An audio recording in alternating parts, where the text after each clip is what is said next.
सराईत सुमित संजय देवरे खंडणी पथकाच्या ताब्यात।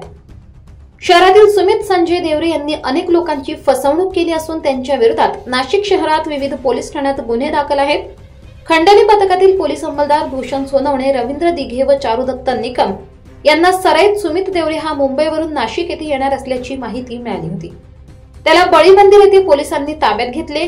ही कारवाई पोलीस आयुक्त संदीप कर्णिक यांच्या मार्गदर्शनाखाली पोलीस उपायुक्त प्रशांत बच्छाव, किरण चव्हाण, नितीन जाधव, संदीप मिटके, वरिष्ठ पोलीस निरीक्षक जगेंद्र सिंग राजपूत, दिलीप सगळे, दिलीप भोई, मंगला जगताप, योगेश चव्हाण, मंगेश जगझाप, भगवान जाधव, सविता कदम आदींनी केली आहे। नाशिक शहर आणि जिल्ह्यात सुमित देवरे याने फसवणूक केली असल्यास त्यांनी पोलिसांशी संपर्क साधावा असे आवाहन पोलिसांनी केले आहे।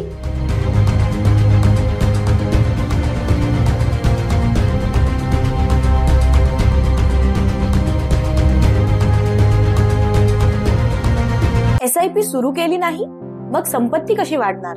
15 वर्षांचा अनुभव असलेल्या 1700हून अधिक समाधानी ग्राहक आणि 50 कोटींचं व्यवस्थापन असलेल्या वेल्थ क्रिएशन फायनान्शियल सर्व्हिसेस चे संस्थापक विकास देशमुख आणि शर्मिला देशमुख यांना आजच संपर्क साधा।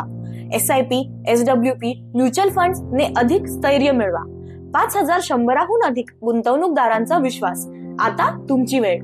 नाशिक, संगमनेर, जयपूर येथे मोफत सेमिनार। आमच्या इतर सेवा आहेत health and life insurance, portfolio management, NCDs and corporate FDs।